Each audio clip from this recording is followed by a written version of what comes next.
Welcome back, Fayettes, and Fantasy Fiends. You're listening to Booked for Two. I'm Scott. And I'm Genevieve. If you're new here, welcome to our brand of chaos. We bring the male and female perspectives, the wild theories, the heated debates, and of course, the couples banter you never knew you needed, but now you can't escape. She likes her books full of morally great characters, spice, and enough romantasy to make a Fae male brood for centuries. And he likes his full of epic fantasy, sci-fi, and deep emotional character arcs that ruin his life for days. And somehow we make it work. Okay, can we take just a second and admit that if people started Throne of Glass with these novellas, the whole damn series would hit different? Yeah, like imagine rolling into the main books already knowing Celaena's been through this pirate mess, street brawls, beatdowns from daddy manipulator Arobin, and whatever the hell this healer moment was, you trust her even less and love her even more. It's wild how much softer and younger she feels here, but still very much Celaena. It's like watching the armor get built, piece by piece, right before it gets ripped apart later. Also, real quick, if you're local to us, shout out to Salt and Story, the new indie bookstore that just opened in Niceville, Florida. It's cute as hell, it smells like heaven, and yes, they have bookish candles. Go support them before we accidentally spend all of our rent money there. Okay, rewind time. Last week we started The Assassin's Blade with the assassin and the pirate lord. Celaena went rogue, shocker, and dragged Sam along for the ride. Found out that the mission was tied to a slave trade and decided to burn it all down instead of follow orders. Which, let's be honest, it's kind of her brand. Blow up the plan, sass a pirate, emotionally confuse Sam, and somehow make it all look intentional. Also, Arobin's piss, which makes me happy.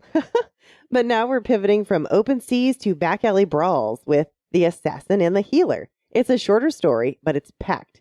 Two women, both trying to claw their way towards something better. One with blades, one with bandages. It's got fights, trauma, and a level of emotional tension that makes you go, oh, this is how she became who she is. Like a slice of life episode with knives and guilt. And yes, He Said, She Said is back this week. You know the drill. 3 quotes each. And the other person has to guess who said it. 0 context, all vibes. But first, we must do our shameless plug because without it, we won't be able to reach other wonderful people in our book lovers community. So please be sure to subscribe, follow, and review our show on your favorite podcast platform. Your support means everything to us. Make sure you're following us on social media for behind-the-scenes content, sneak peeks, and updates. Plus, every Saturday, Sunday, we'll post the chapters we're covering in the next episode so you can read along with us. And if you haven't already, come hang out in our Discord. Want to scream about plot twists in real time?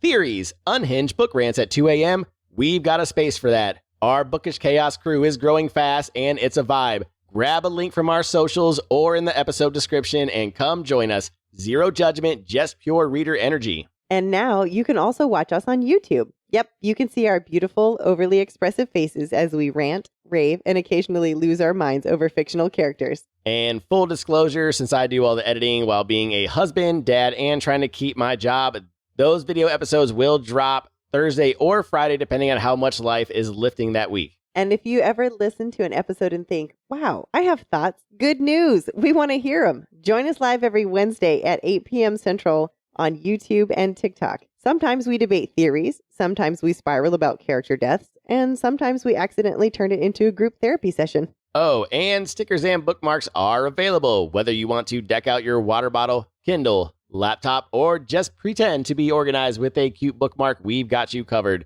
Get them at bookfor2.com or through the link in our socials. And before we dive in, this episode contains spoilers for Throne of Glass and Crown of Midnight. So if you're not caught up, well, consider this your official warning. Also, fair heads up, this is an adult content show. We swear we talk about murder, morally questionable characters, and let's be real, there's a good chance we're going to discuss some spicy scenes in graphic detail. If we're lucky. But if you're looking for a wholesome book club experience, that's adorable, but you might be in the wrong place. All right, spoiler warning has been dropped, the tea is hot, and the chaos is ready. And now, let's dive into The Assassin's Blade by Sarah J. Maas. Yes, let's turn the page. Janie's got a gun. It is chapter 1. The assassin in the corner. A broken girl hiding under a hood. a barmaid trapped in someone else's story, and a tavern thick with tension, just waiting for the match to drop. Welcome to Chapter 1. We begin at the White Pig Inn, which is exactly the kind of establishment where the soup of the day is probably regret. Nolan, the owner, immediately sets the tone by being an absolute scumbag. He's clocked that the mysterious girl staying there has money, and now he's doing everything short of licking her boots to squeeze every coin out of her. Dude's a crook. A greasy, manipulative piece of shit. Tell us how you really feel. Anywho, then we meet Yrene Towers, who works for Nolan and is also watching the mystery girl, but with actual concern, because this girl is young, alone, and clearly hiding something. She's sitting in the darkest corner of the tavern with her hood up and her face covered, giving off strong, "Please don't talk to me, I bite" energy. So the White Pig's not just your average shady tavern. It's planted in a port town called Inish, which is apparently so tiny it didn't even make it onto most maps, except the one in our book, so suck it, cartographers.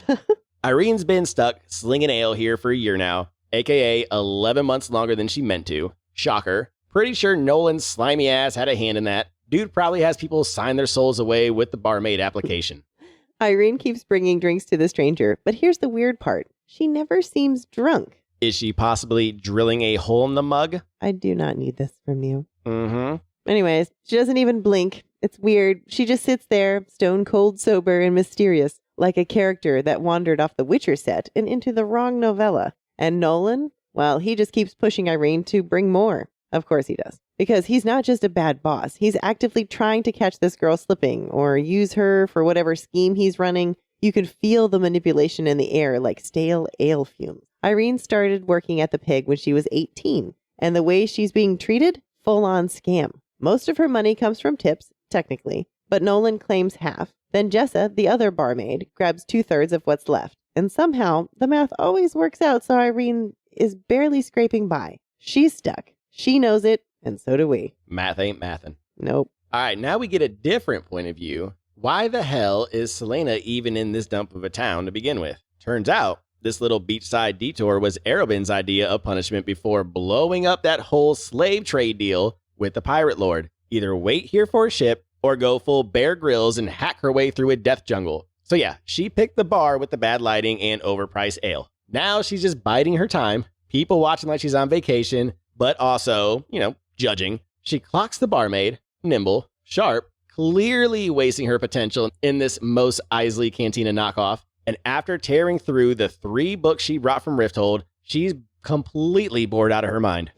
We finally find out, what the consequences of her betrayal about the slave rescue is. Arobyn had beaten her for it. Another reason for the hood. She's not just hiding her identity, she's hiding the bruises. She's made an enemy of the pirate lord, probably torched her relationship with Arobyn, but it was worth it. That doesn't mean she's at peace, though. Oh, no. She's still got that fury simmering just beneath the surface. Like, she's barely keeping it together. She's already been in 3 bar fights on the journey so far, and only one of them was actually justified. And she doesn't even feel bad about it. These weren't strategic fights. They were emotional maintenance. She needed to throw a punch. She needed to feel like herself again. Like Otterland's assassin, not some punished pawn waiting for the next order.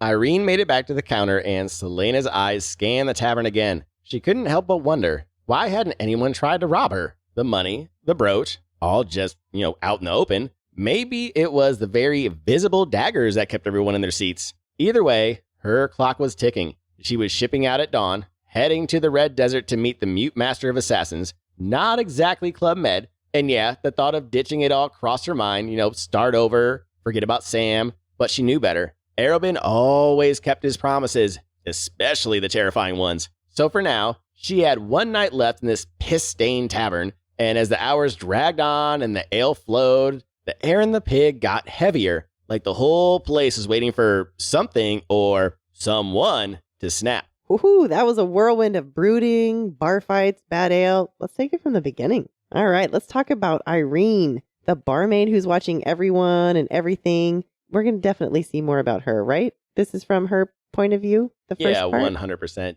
SJM is not going to give us someone else's point of view without her being an important character further on in the story. Because you and I both know this is a very short novella we obviously know where it leaves off. We've read ahead, so we know that we're going to see her sometime in the future. She's going to come back into play. We didn't get that with the Pirate Lord, did we? I don't think we did. That he was going to come back? No, we didn't get a point of view from the Pirate Lord. So this was a whole different kind of, interesting. Yeah, I mean, but with the Pirate Lord, like we said, because he has that map tattoo, that we figured he was going to come back, plus she left him alive and all that. But this, with a whole different point of view, definitely, I think, shows us. But it's also a fun, different way, because again, a novella is a completely different story. So it's also a fun way to like break up the monotony of just giving us a normal third-person point of view. So now we get Irene's point of view and Celaena's point of view. I like just it. to kind of make it fun. Yeah, I liked it. It was different. All right, let's talk about her poor beating. We were wondering what was going to happen to her. So she's clearly not dead. We knew that, obviously. Beating, though, sounds like she's got some pretty rough bruising going on. I mean, it sounds like she has taken her punishment from Arobin for that, the beating, and then being sent to the Silent Assassins. However, I still feel like it's not over, because I feel like that slave trade deal was a huge money deal for Arobin. So I don't think that beating and then her being sent to the Red Desert is over. Okay, so you think that's not it? So no. There's more to come. I think so. Okay. Well, it sounds like she doesn't know how to channel any of her emotions and is not going to get any better then. No. She's picking fights left and right, like basically like a young dude. Well, you and I, again, we've read the first two, so we know her trauma. She's seen her parents killed, and she's been through some shit. Yeah, I mean, and also from 8 into where she's at now, 16. So for the last 8 years, her whole childhood, she's been learning how to be an assassin, where you have to learn how to control your emotions and hide them deep down. And try telling that to a 16-year-old girl to hide your emotions, how hormonal a 16-year-old girl is, and then still trying to train them to be an assassin. I mean, come on now. Yeah, there has to be another way to channel the emotions other than picking fights. I don't even know what that would be for her, though. Like extreme parkour. Is that what that would look like? I guess. I mean, that's what we did when we played Assassin's Creed. We would just jump off buildings and do all kinds of shit and see what we can get away with. But I mean, she does that on a daily basis anyways, so. I mean, at least she's not going around murdering people. It could be worse. She's just fighting people. That's true. She's not killing them. She's just look fighting at it them, as her honing her skills, like using her emotions to hone her skills, I guess, at this point. So you're condoning it? I'm not. Oh, let's not say I'm condoning it. Okay, I'm just saying that's what she's doing. I mean, it could be worse is what I'm saying. She could be out murdering folks. Oh, it could definitely be worse. I understand. And knowing her, I highly doubt she's like beating up women. So she's probably beating up all these drunk assholes at bars and shit. So I'm okay with that. Some of these guys need an ass whooping from a 16-year-old girl just to set them straight. Hey, sometimes they just don't know when is when. Exactly. I get it. All right. So you ready to turn the page? I am. Let's go. Out of the blue, it's chapter 2. The calm before the bloodbath. Something's in the air, heavier than ale, sharper than steel, and just waiting to ignite. Welcome to chapter 2. Yrene can feel it, the shift in the tavern. It's not just the hour getting late or the patrons getting sloppy. No, this is something else. The kind of tension that presses in on your skin, like the whole room is collectively holding its breath, just waiting for something to explode. Even Nolan's nowhere to be found, which probably means he's off counting coins or burying a body. Both feel equally plausible. And everyone kept sneaking glances toward the hooded girl in the corner, like they were just waiting for her to stand up so they could pounce. Word was out. She was leaving in the morning. This was their last chance. Yrene wanted to warn her, but Nolan, he'd lose his shit if that girl took off early and stiffed him on another night's bill. So maybe, just maybe, the barmaid's life wasn't entirely a death sentence. It was safer than pissing off Nolan. And hell, it's not like she had a line of other job offers knocking. Irene's mother would have warned the girl, though. That's the part that hits the hardest. Her mother had been a healer, a powerful one, before magic vanished. But losing her gifts didn't protect her. She was still burned alive for what she had once been. Yrene had wept for her from the edge of the Oakwalled Forest. And honestly, yeah, call that foreshadowing. Gut instinct, the way that memory hits now for her, it feels like more than just grief. This is legacy. This is a warning of some sort for sure. But Memory Lane turned into a trap because while she was lost in thought, one of the table trolls grabbed her waist like she was part of the menu. He asked her to join them, and she gave the classic "I'm working" excuse, but these guys didn't take the hint. Still, she kept her cool, flashing the ring on her finger like a middle finger in disguise. It was her mother's ring, and tonight it doubled as a shield. Married, not interested, not your fucking entertainment. She tells herself last call is in 40 minutes. Just 40 more minutes. She can survive that long, right? Now we flip to Celaena's POV, and she is absolutely steaming mad. But not for the reason you'd expect. No one's trying to fight her. No one's even trying to steal her stuff. It's almost insulting. She's out here dressed like a walking threat, practically daring the room to pick a fight. And it's crickets. How dare they? So she decides, screw it. She's not waiting for last call. She's heading back to her room. Well, maybe she'll reread one of those books again. Maybe pretend to be civilized. Or maybe she'll go out into the streets. Just take a little stroll, see what she can find there. Maybe something fun. Of course. Sam's voice picks the exact moment to pop in her head. Classic. Telling her how dumb and reckless the whole let's take a stroll through sketchy-ass midnight alleyways idea would be. But here she is, thinking about Sam again. Friend? Meh. She's never exactly been a friendship gal. Doesn't even know what that's supposed to feel like. But Sam, he might be the outlier. He tells her the hard truths and somehow still survives it. And it spirals, because that's what happens when the bar's dead and your brain isn't. What would Sam do if she didn't come back to the keep? Throw a party? Slide right into her role as heir again like she never existed? Or maybe she could set herself up somewhere else, start her own guild, poach him into it, and they'd never have to put up with the beatings, the humiliations, the constant fear ever again. She finally dragged herself up the stairs to her room, all dramatic and slow, half expecting a sneak attack just to liven things up. Nope, no one hiding in the shadows. Not even a poorly timed cat jump scare. Come on, this is starting to feel like a PG version of her life. She gets to the room, pushes a whole ass chest of drawers in front of the door like a DIY home security system. Not for them, but to protect them from her sword if they're dumb enough to try anything. But after 15 minutes of pacing like a caged Marvel villain in holding, she says, screw it, the streets are calling. She needs something to distract her from the bruises on her face, and that tiny voice whispering, what if you just don't go back? Woo. Meanwhile, Irene's doing her post-closing routine, wiping tables, dumping mugs, trying to shake off the tension still clinging to her like bar stink. There hadn't been a fight, thank the gods, but the whole night had taken a toll anyway, the kind of fatigue that goes bone deep. And of course, Jessa, nowhere. Classic. So Irene's out back alone, dumping the trash. She's careful to separate the less disgusting scraps off to the side for the half-feral street kids. It's not much, but it's something, the least she can do. Because even when she has nothing to give, Yrene still gives. Now we get some of Irene's backstory. And yeah, it's rough. She was 11 when Otterland soldiers came for her mother just for having magic. After that, she bounced to a distant cousin's farm in Fenharrow and played the part of the boring, magic-less orphan. For 6.5 years, she shoveled shit and helped scrape by after the war swept through. Not exactly the Hogwarts letter she'd been hoping for. But she never let go of that dream. Yrene wanted to be a healer, like her mother, like her grandmother. She'd been training for it her whole life. So when she left the farm just before turning 18, no one had even tried to stop her. She was headed to Antica, the city of learning on the southern continent. No war, no Otterland, maybe even magic. She started on foot. Destination, Inish. From there, she could catch a boat and begin again. And that's where the money ran out. Cue Nolan and the White Pig. She told herself this job was just a pit stop. A week, maybe 2. But the calendar had other ideas. Weeks turned into months. Tips disappeared into rent and garbage ale. And the dream, yeah, it was slipping away. Then crunch, boots on stone behind her. Oh shit, it's the 4 assholes from the bar. She pivoted fast toward the back door, heart racing. But one was already there. Another grabbed her from behind, steel pressed to her throat. Scream, and I'll slit your throat.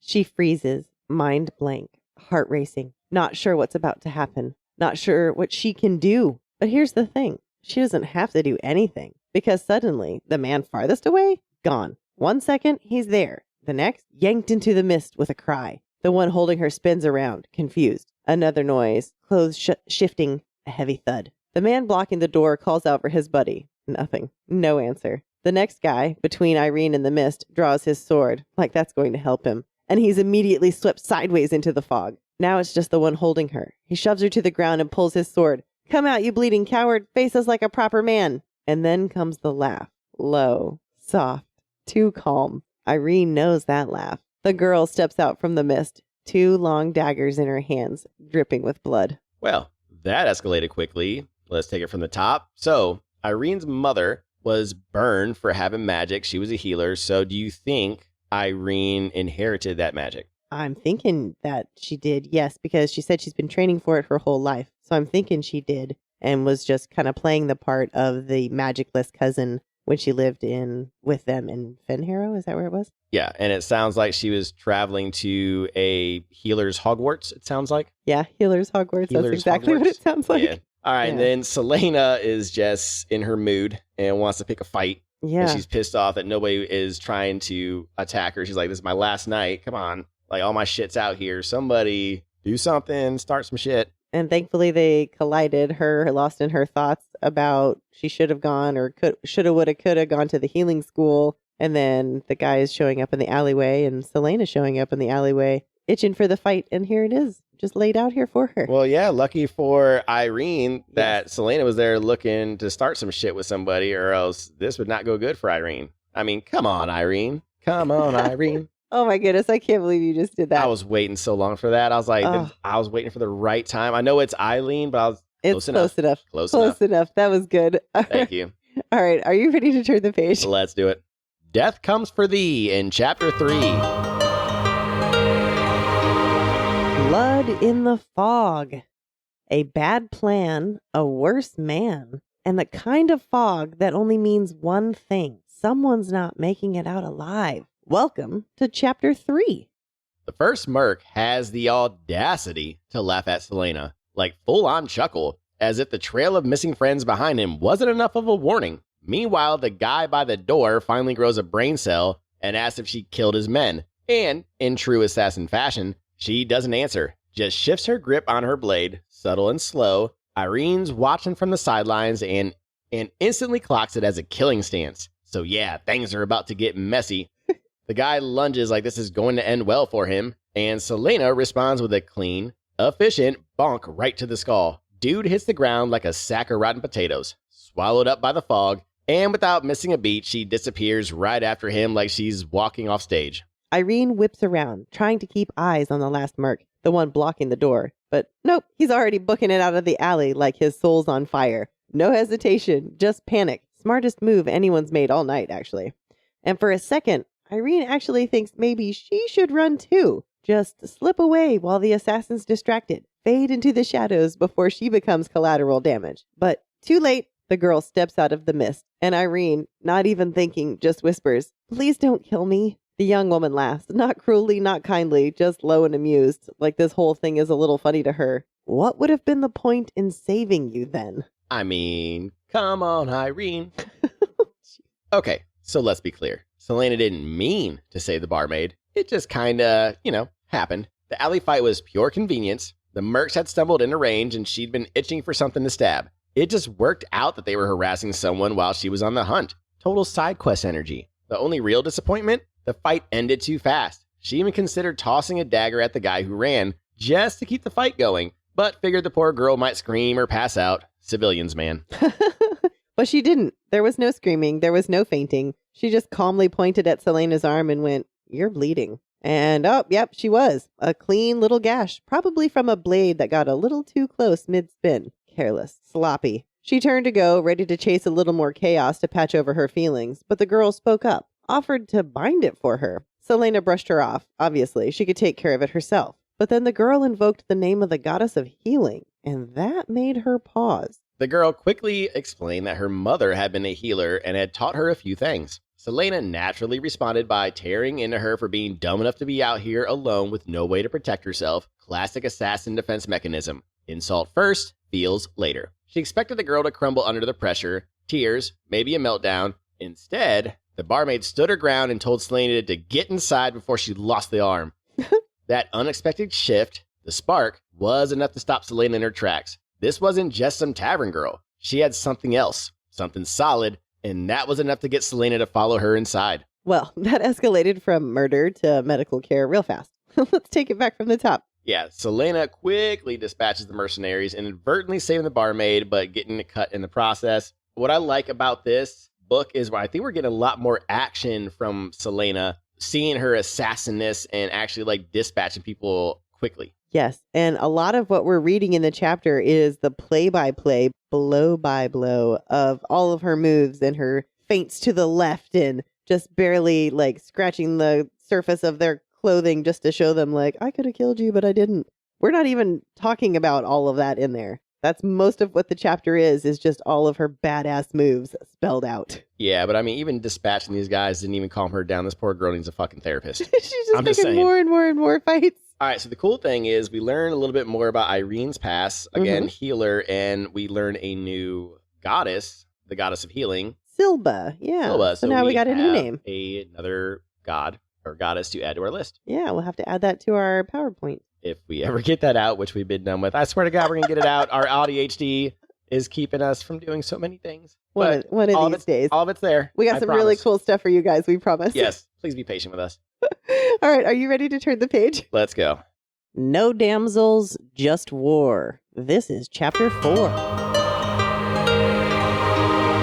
What every woman should know. One wound, one dream, and 2 girls, learning there's more than one way to fight back. Welcome to chapter 4. Yrene didn't bring her to the girls' suite. It felt safer, quieter, less terrifying to bring her back to her own room. When she came back with the cleaning supplies she'd definitely get charged for, by the way, the girl had already stripped down to business mode. Cloak, hood, tunic, all gone. And Yrene just stared. She was young. Younger than Yrene somehow. Beautiful, too, even with the brutal constellation of bruises blooming across her face. But still, so still. Like a cat deciding if it wants to be pet or kill you. Yrene got to work cleaning the wound on Celaena's arm, all quiet competence. She forgot to mention the antiseptic urge she'd added, though, which earned her a soft hiss. Whoops. But honestly, she always kept a stash of that stuff around. Couldn't help herself. If she saw someone sick or hurt, she had to step in. Street healer instincts ran deep. She asked the girl her name and got a cold brush off in return. None of her concern. So Yrene gave her own instead. That's when the girl flipped the script and started questioning her. Like, what the hell is a healer's daughter doing stuck in a dead-end town? So Yrene tells her about Antica, about the Healer's Academy, about running out of money. The dream was real, but the coin wasn't. And that's where it stopped. The girl doesn't even blink. Just jumps right into assassin life coaching. Life's hard everywhere, so you might as well be miserable closer to where you want to be. Helpful. Thanks. Except that advice doesn't buy a boat ticket. Then the girl suggests she steal the money, from Nolan. Because, hey, he's been stealing from her all this time, right? But Irene's having none of that. She is not a thief. But Celaena presses, says if you want something, you take it. That's how she's lived this long. The girl is wildfire, deadly, unpredictable, maybe even a little off her rocker. But Yrene stands her ground, says there are already enough people like that in the world. And just like that, Celaena's grin fades. Like she wasn't expecting someone like Yrene to push back. Then she hits her with a line about her mother and Otterland and how the king didn't leave much behind, not even the royal family. The girl keeps tossing out questions as Yrene wraps her arm. Half interrogation, half curiosity. What would she do with all that learning if she actually made it to Antica? Yrene doesn't even hesitate. She'd come back, not to Inish, but to Fenharrow, to heal, to help. And the moment the words are out, she regrets them. That kind of talk, hopeful, defiant, dangerous, has gotten people killed. Hopefully this girl's not a spy or a snitch or worse. Celaena looked genuinely surprised by that, like the idea of helping people after getting out of this hellhole made no sense. But Yrene believed it. It felt right. She even offered to give her something for the bruises on her face, but it wasn't really for Celaena. It was a reminder for herself. Then Celaena dropped her final piece of advice. Learn to defend yourself, with or without a weapon, because the world wasn't going to stop being dangerous just because she was kind. Celaena doesn't really know why she's doing this, why she's out here in the alley giving the barmaid a crash course in survival. But here they are, ducking shadows so they don't wake the other patrons. Maybe it was the way Irene's whole face lit up when she talked about helping others. That spark, that something Celaena hadn't seen in a long time. Whatever it was enough. Celaena didn't sugarcoat it. She laid it out exactly the way every woman should probably hear it, even if it makes your stomach twist. If someone grabs you, don't let them move you to another location. That's where you die. Fight back, even if it's just enough to convince them you're not worth the effort. Make noise, not just yelling. Yell something that makes people react. Fire, not rape, not help. Fire. People can ignore everything else, but nobody wants to burn. Then came the moves. No fancy spins or assassin flair, just what works, what hurts. The eye gouge, the ear clap, the inner thigh pinch, how to stomp just right on the foot to send pain straight up someone's spine. And of course, the groin, classic for a reason. It wasn't about fighting to win. It was about fighting to get away. Real Krav Maga shit. By the time the moon started to dip low, Celaena was finally convinced Yrene might actually stand a chance now, at least enough to get away. When Yrene suggested teaching this stuff to Jessa too, Celaena didn't even hesitate. Teach it to any girl who'll listen. And damn if that isn't a whole philosophy right there. Whole philosophy. With only a couple hours left until dawn, Celaena figures it's time to head back. Pack up. Get ready. She's going to go through with it. The original plan. She is following where the word leads. Quick side quest. If you're reading The Assassin's Blade first, this is the first time the word gets mentioned. Oh yeah, and we definitely would have went tinfoil hat crazy with that one to figure out what the word is. Obviously, I would have made some joke about the word being the bird. Of course you would have.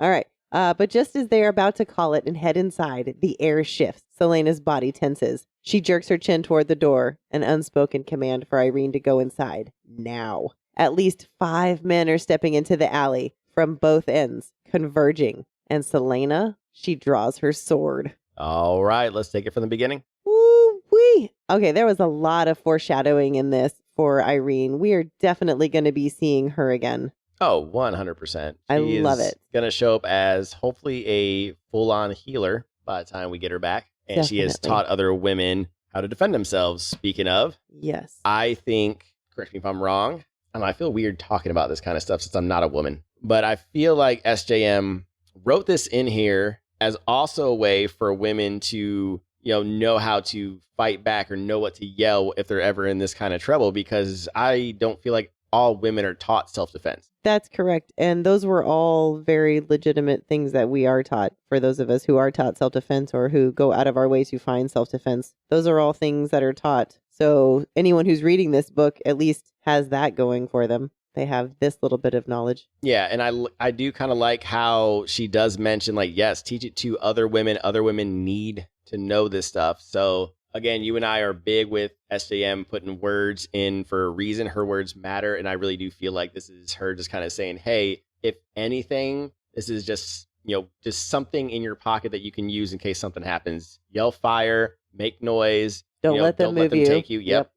Those were all very important bits of advice. Yeah. Well, speaking of really important teaching moments here, I think this novella is really big on seeing a shift in Celaena's thinking about the world, because she mentions, during our reading that the world is a very, very, very nasty place. And Yrene kind of counters back and says, I don't want to believe all people are like that. And so that kind of is changing Celaena's thinking. Like, she's like, I just want to help people because I want to help people. And Celaena's like, I've never met anyone that has genuinely wanted to help people just because. Oh, so just by being herself, Yrene is shifting Celaena's thinking. Ah, okay. Think about how she's grown up at 8 years old, having your parents murdered, and then growing up under Arobin your entire childhood, and you're just going off killing people that they say are bad. I mean, you don't know for sure that they're bad. So she's never met a genuinely nice person in her life. So it's all, wow. Okay. Yeah. So I think this is going to change everything. So I think Celaena is going to do something nice for her, since Yrene is doing something nice for Celaena by bandaging her up and taking care of her. I mean, granted, Celaena did save her life, but... Well, it sounds like she's about to maybe fight some more dudes. Yeah, that's what it sounds like. So maybe she gets to do it again. Real quick, I forgot to write this down, but I saw that I have it highlighted in my Kindle. And it said, this is when they were talking about, when she was learning a little bit more about Yrene. She said, that was a hard time to be a gifted healer on this continent, especially in Fenharrow. The king of Otterland didn't leave much of its people or royal family alive. And that caused Yrene to look up. And what she saw, I highlighted. It said the wildfire in the girl's eyes had turned into a scorching blue flame. Ah, yes. Such rage, she thought with a shiver. Such simmering rage. So like, whoa. Okay. So that's something, a scorching blue flame. Now, I wonder if we would have done this first had we would have skipped over that part. But again, you found it in Throne of Glass anyway when her veins just turned, when her veins like, you know, did the thing, turn to ice or whatever, or turn cold. Yep. So you probably would have still caught this one. But yeah, now that funny thing is we know what it is now. Yes. It is the blue flames because that's what she shoots the monster in the portal with. Yes. But, okay. But Yrene got a little glimpse of that. Yeah. Okay. That's crazy. All right. Anyway. Good job. All right. So we just got 2 more chapters left. They are very short. Uh-huh. This is a short novella, so this is going to be a short episode. So hang with us. We're almost there. You ready to go? Turn the page. I am. Let's go. Staying alive in chapter 5. Save yourself.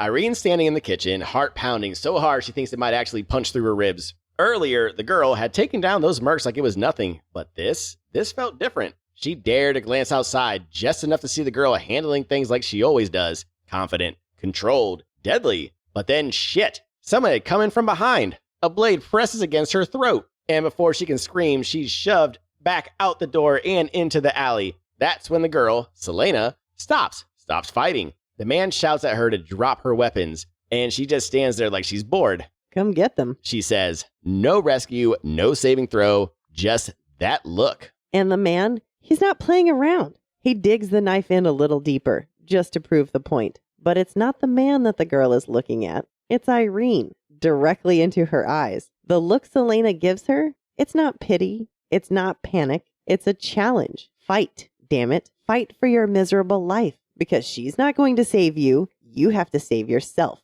And that's when it hits. Rage, terror, survival. Yrene doesn't think. She just moves. Everything Celaena just taught her kicks in. She stomps the foot, hits the gut, drives the elbow into his temple, and then she runs and promptly throws up. Because that's real, right? That's what surviving your first almost murder in the alley feels like. And when she stands up, wiping her mouth, trying to breathe, she sees it. Celaena's already taken care of the rest. Effortless, brutal, it's already over. And for the first time, Celaena gives her that look. Not approval, not softness, just a quiet, impressed nod. As if to say, oh, good, you learned. Yrene is pissed, rightfully so. She could have died, but now she knows. If it comes down to it, she can fight. She will fight. And no one will ever make her feel powerless again. Woo! That was a short-ass chapter. Yeah. All right. Yrene got to use her new skills fucking immediately in a, I have to quote this, in a quote-unquote controlled environment is what Celaena called it. And she said that those men were a joke.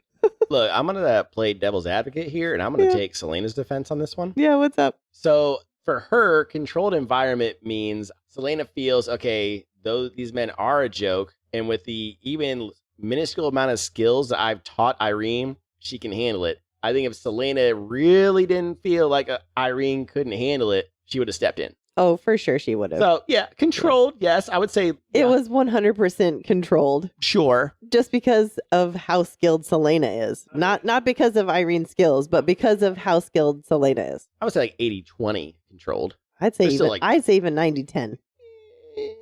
She has all those throwing knives. She probably could have just a quick... I mean, it was pressed against her throat. Even if the throwing knife would have hit the dude fast enough, like the way he fell could have just nicked the throat just right. And you don't think Celaena knows exactly how to take? Come on. Look. How dare you? I know what they write in these books and what we see in movies and shit, and how these people are always perfect and whatnot. But come on, everybody fucks up in their job, no matter what they do at some point. Bro, have you been reading about how badass this girl is? She's not fucking up. She could probably nail a fly to the wall. Right? Well, yeah, but I'm not saying but people still miss every now and then. Look, the greatest pitchers in baseball still throw balls, right? Well, it seems like they're not pinpoint accurate every time. Well, it seems like Irene's on the same page as you because she didn't even bother saying goodbye to Celaena. She's just like, I'm so fucking bad at you. Well, that's why I'm playing devil's advocate, because I'm more on Irene's side. And yeah, I've been like, the fuck? Hey, now she knows, though. Yeah. It was a test. Still, you can still be mad. Yeah, I guess. But now you know. So we managed to squeeze the juice out of that one a little bit. It's a very short-ass chapter. All right. Well, unfortunately, we got one more short-ass chapter for you. Hell yeah. All right, you ready to turn the page? I am. Let's go. It all clicks in chapter 6. The ripple effect. One night, one choice, and two women who will never be the same. Welcome to Chapter 6. Yrene did what the girl told her. Washed the blood from her clothes, hands still shaking. But it wasn't until she hung the wet fabric on the wall that she saw it. A leather pouch and a note waiting on her bed. The note read, "For wherever you need to go, and then some. The world needs more healers." And yeah, she could totally picture the girl smirking while writing it, probably halfway through sharpening a dagger. With trembling fingers, she dumped out the pouch, and holy shit, it was packed with gold. More than she'd ever seen in her life. And on top of that, the brooch, the one with the massive ruby. She could go anywhere. And when she finally walked out of the White Pig an hour later, no one stopped her. She didn't even look back. It was like Frodo leaving the Shire. Quiet, certain, and forever changed. She wasn't that scared girl in the alley anymore. Not after tonight. Washed, dressed, and sailing toward Yerpa, Celaena should be asleep. She should be resting before trekking across a brutal desert to reach the mute master of the silent assassins. That journey alone? At least a week on foot. And that's before the actual training even begins. But sleep doesn't come easy. Not tonight. She's thinking about the gold, what's left of it. She hadn't planned to give it all away. That wasn't the mission. That wasn't the plan. But something inside her, something quiet and stubborn, had paused. So many of Otterland's people are broken, powerless, forgotten. Magic is gone. The gods are silent. And still, the pull to make a difference. It's there. So she tugged back. Pay it forward? Sure. Or maybe just a ripple. But what kind of wave could that ripple become?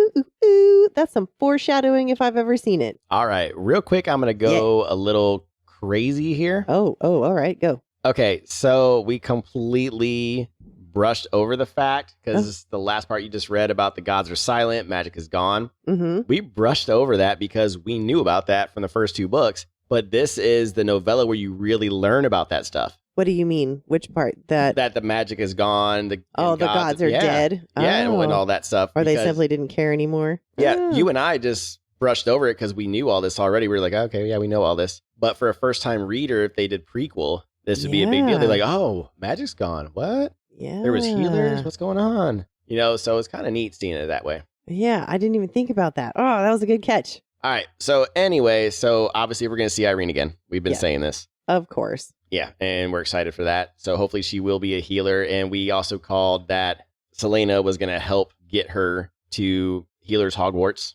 Healer's Hogwarts, we totally did.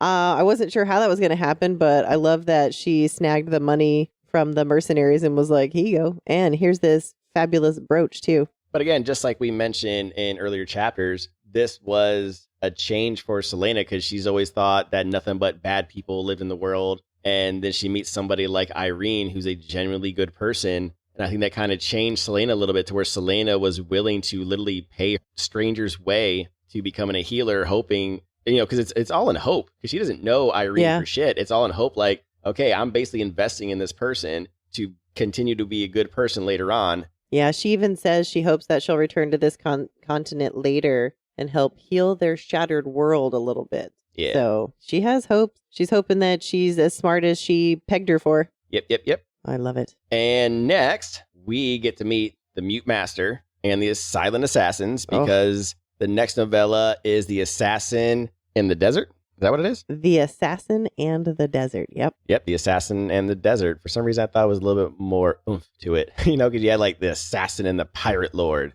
the Assassin and the Healer. Now it's just like the Assassin and the Desert. The Desert. There was nothing not left even red in the desert. World except sand and wind. Yeah, not even Red Desert. Just or like the Assassin and the Silent or the Mute Master or something like that. I don't know.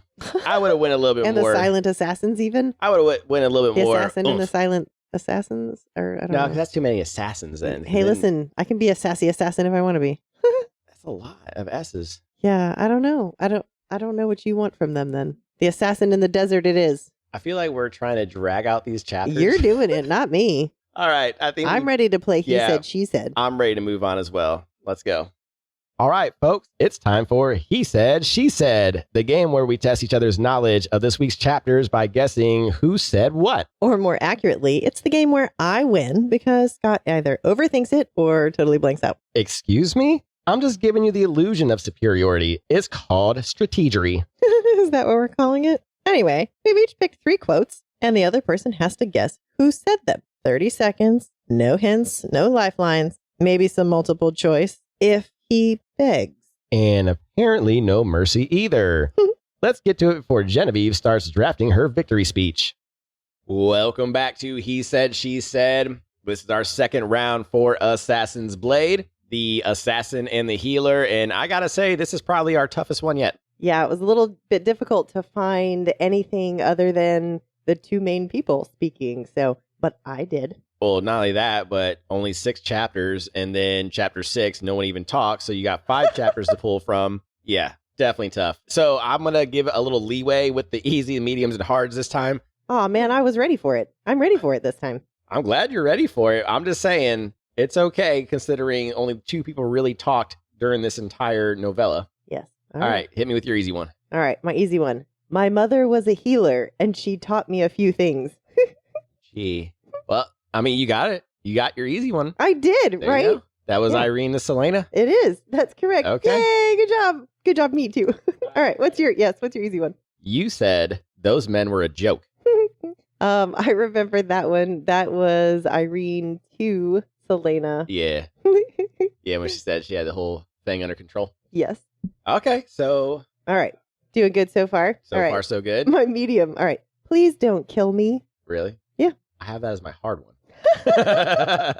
Are you serious? I don't know, dude. This was a rough. All right. novella. So since you know that, then what's your medium I one? for that one I put Yrene to Guy, or Thug, whatever, Merc. Oh. And then for medium, what are you doing after? Oh. Maybe that could have been my hard one. That probably should have been your hard one. Yeah, maybe I messed up. That would one. have been the Thug to Yrene. Yeah, The I one put that like grabbed her. I put like drunk guy to Yrene, same thing. Mm-hmm. So that counts. So my please don't kill me was Yrene to Celaena. Oh, She 'cause, says it to Celaena. Well, my hard one is walk. Yeah. Guy to Yrene, It was mercenary to Yrene. whatever, I guess. same. All right. So I know it was supposed to be like the he said, she said is also quotes that we liked or we found that were fun. So my bonus is just a fun one. Okay. I really appreciated, and you kind of already brought it up, that Celaena said, those men were a joke. I wanted you to get some real experience in a controlled environment. Yeah.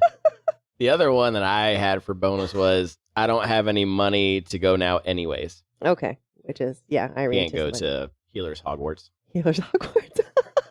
Yeah. This one was a tough one to get anything like super exciting. So, yeah.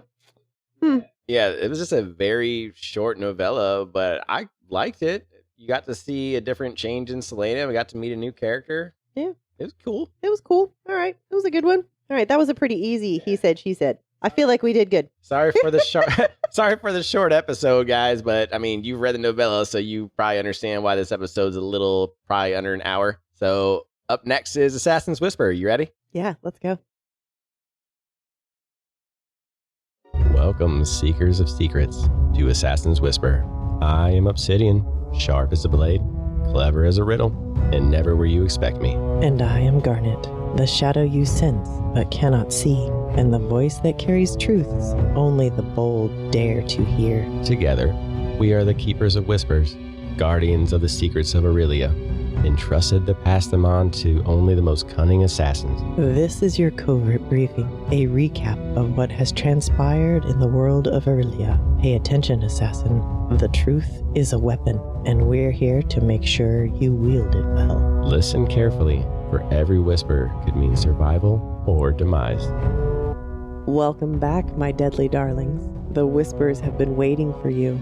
A new place, a new name, and a new kind of pain. Celaena Sardathian has just set fire to the slave trade and walked away with blood on her hands and broken bones courtesy of Arabin Hamel. Her reward? A one-way trip to the Red Desert, straight into the arms of the silent assassins. But first, a stop in a nowhere port town called Inish, the kind of place that doesn't make the maps and doesn't want to.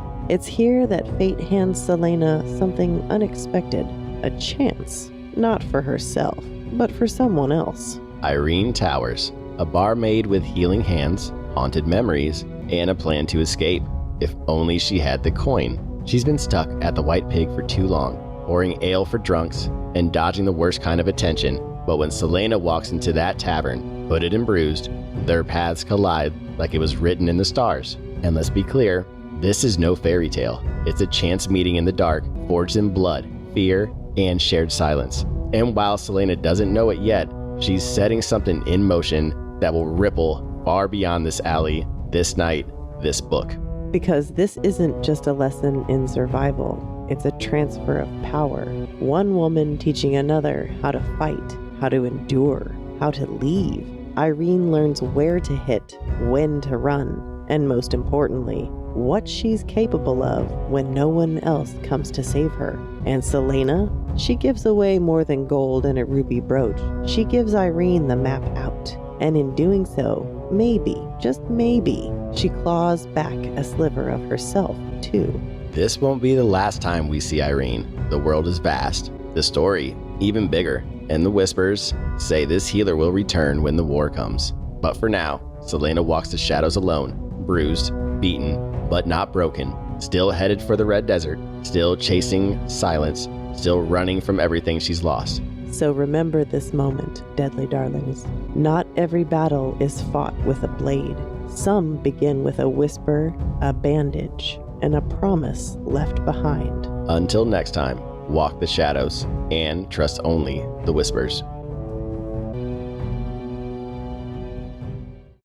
Thanks for joining us for this episode of Booked for Two. Don't forget to subscribe and leave a review to help other book lovers find the show. Follow us on socials at Booked for Two Podcast for behind-the-scenes content, updates, and sneak peeks. We'll also post next week's chapters every Sunday so you can read along. Join us for our live Q&A every Wednesday at 8 p.m. Central on YouTube and TikTok. We'll answer your burning questions, react to your theories, and occasionally overshare our book-related emotional damage. Want even more chaos? Join our Discord. The link's in our bio. Come hang out, chat books, and get early access to exclusive content. Finally, don't forget to grab your stickers and bookmarks at bookfor2.com. Until next time, keep turning the page.